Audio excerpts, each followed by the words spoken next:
Hi there.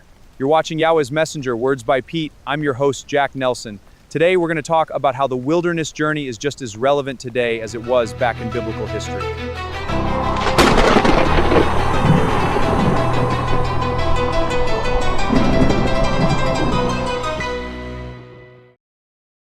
The wilderness journey of ancient Israel is one of the strongest biblical pictures of the believer's walk today. Israel was physically led through a wilderness after being delivered from Egypt. Many believers see a spiritual parallel between that journey and the journey of Yahweh's people before the return of Yahshua. After Yahweh delivered Israel from Egypt, he led them into the wilderness to teach, test, and prepare them. Deuteronomy 8:2, it says, "You shall remember all the way which Yahweh your Elohim has led you these 40 years in the wilderness, that he might humble you." It was to test you, to know what was in your heart, whether you would keep his commandments or not.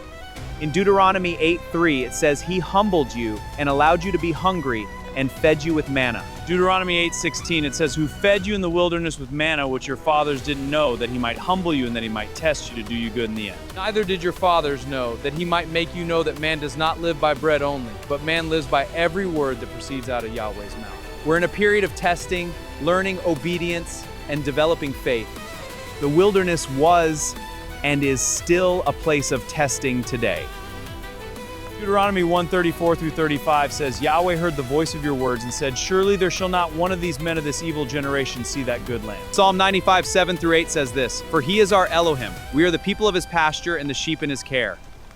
Today, oh, that you would hear his voice. Don't harden your heart as at Meribah, as in the day of Massah in the wilderness. The wilderness reveals what is in our hearts. Trials expose faith, patience, obedience, and trust in Yahweh. James 1:2-3 says, "Count it all joy, my brothers, when you fall into various temptations, knowing that the testing of your faith produces endurance." The wilderness was a place of dependence on Yahweh. The relevance of today's world depends on material things, but Yahweh's people must depend on his word and his provision. Israel followed the cloud and fire. In Exodus 13:21, it says that Yahweh went before them by day in a pillar of cloud to lead them on the way, and by night in a pillar of fire to give them light, that they might travel by day and by night. Today, Yahweh guides his people through his spirit and his word. Romans 8:14 says that as many as are led by the spirit of Elohim, they are the sons of Elohim.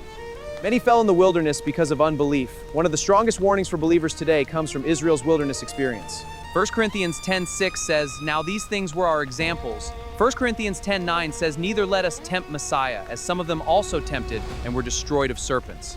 1 Corinthians 10:11 says, "Now all these things happen unto them for examples, and they are written for our admonition, upon whom the ends of the world are come." The wilderness journey was recorded as an example for those living near the end of the age.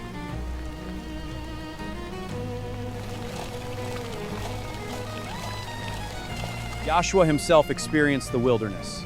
Immediately after his immersion, Yahshua was led into the wilderness. Matthew 4:1 says, "Then was Yahshua led up of the Spirit into the wilderness to be tempted of the devil." Hallelujah. Thank you, Yahweh. It stopped raining. Praise Yahweh. If Yahshua, our Messiah, was tested in the wilderness, his followers shouldn't be surprised when they face their own trials and temptations. In prophecy, the woman flees into the wilderness in the last days. This is especially interesting from a prophetic perspective. Revelation 12:6 says, "The woman fled into the wilderness, where she has a place prepared by Elohim, that there they may nourish her 1,260 days." Revelation 12:14 says this, "Two wings of the great eagle were given to the woman, that she might fly into the wilderness to her place, so that she might be nourished for a time, times, and half a time from the face of the serpent."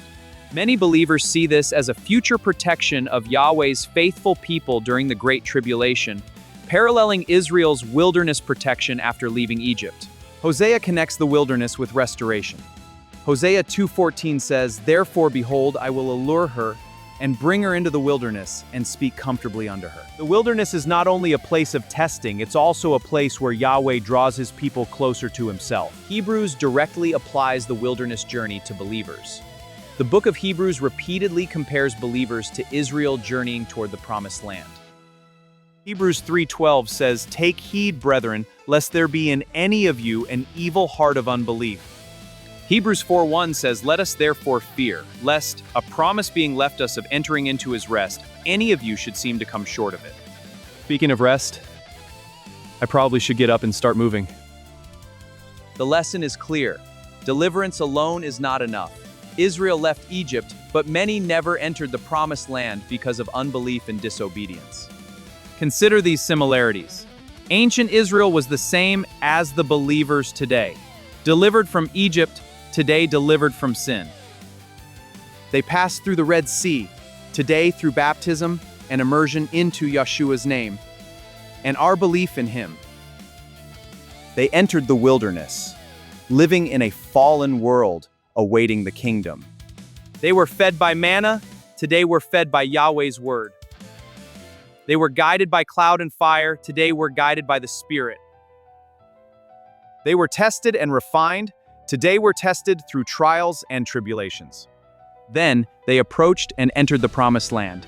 Today we're awaiting Yahweh's kingdom.